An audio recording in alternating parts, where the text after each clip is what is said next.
Hai semuanya, selamat datang di channel ini. Nah, nanti aku dan teman-teman yang lainnya dari kelompok C Serius akan membawakan vlog yang berisi beberapa hal. Apa aja ya isinya? Makanya, yuk kita simak vlognya.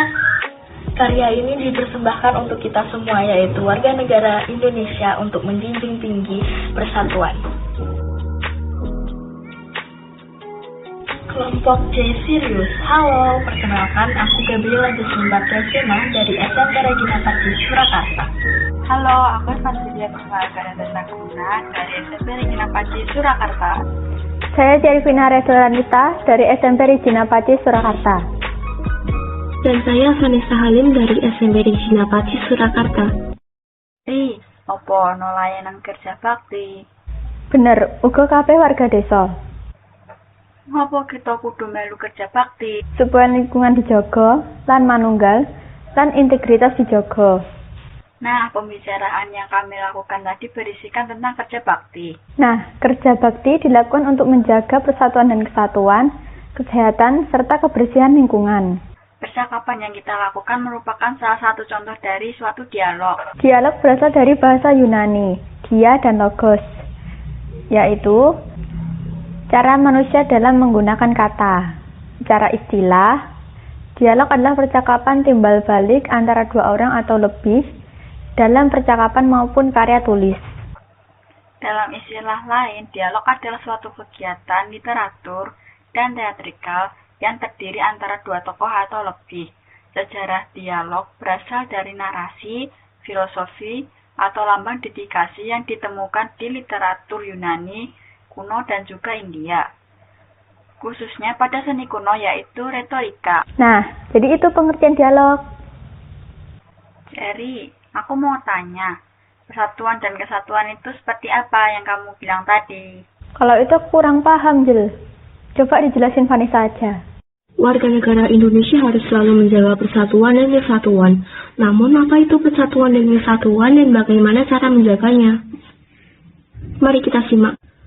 Persatuan dan kesatuan yang sering digabungkan sama-sama berasal dari kata satu. Persatuan juga memiliki arti yaitu utuh atau tidak terpisahkan.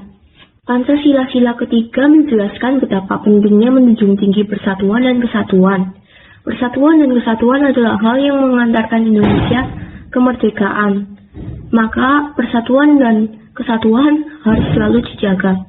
Indonesia mempunyai alat pemersatu bangsa yang mempermudah proses menjaga persatuan dan kesatuan bangsa. Alat-alat pemersatu bangsa tersebut yaitu Dasar Negara, Pancasila, bendera kebangsaan, bendera merah putih, Bahasa Persatuan Bahasa Indonesia, Lambang Negara Burung Garuda, Lagu Kebangsaan Indonesia Raya, dan lagu-lagu yang menunjukkan semangat juang bangsa Indonesia.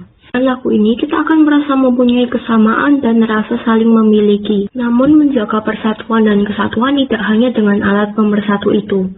Kita harus menanamkan semangat dan prinsip pada diri kita. Cara menunjukkan semangat dan prinsip dapat kita lakukan dengan hal berikut ini. Itu semboyan Bhinneka Tunggal Ika. Semboyan ini memiliki makna yang mendalam, yaitu bangsa Indonesia harus menjauhkan diri dari sikap-sikap yang menjauhkan Indonesia dari persatuan dan kesatuan. 2. Nasionalisme. Untuk menjaga persatuan dan kesatuan bangsa, kita memerlukan sifat nasionalisme, yaitu rela berkorban demi kepentingan bersama, khususnya kepentingan negara. 3. Wawasan Indonesia. Wawasan Indonesia membuat Indonesia berada dalam satu kerangka dalam bidang politik, sosial, budaya, dan pertahanan keamanan. Karena hal ini, Indonesia akan menjadi merasa senasib, sebangsa dan setanah air. Dengan ini, persatuan dan kesatuan akan tetap terjaga. Itulah arti penting persatuan dan kesatuan bagi bangsa Indonesia. Oh, gitu toh. Oke, sekarang aku paham. Tapi persatuan dan kesatuan yang sudah terjadi pada Indonesia apa aja? Kalau itu tanya Ella aja tuh, dia kan mudeng. Nah, ini aku ngerti.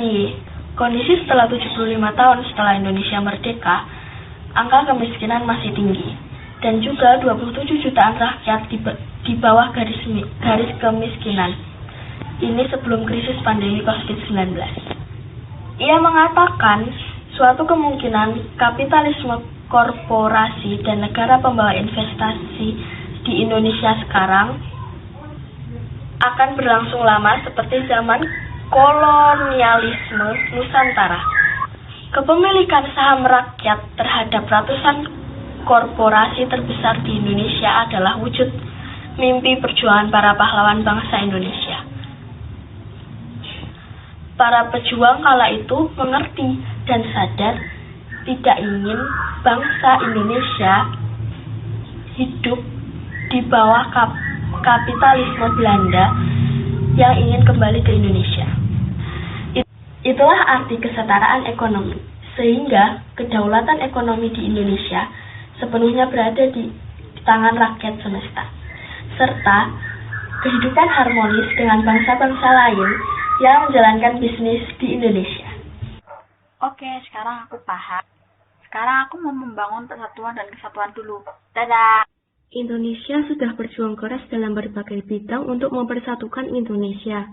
Untuk itu kita juga harus belajar untuk mempersatukan Indonesia dengan cara menghargai dan menghormati sesama. Oh ya teman-teman, jangan lupa ya untuk kalian buat tekan tombol subscribe yang ada di bawah dan juga like-nya. Terima kasih sudah nonton.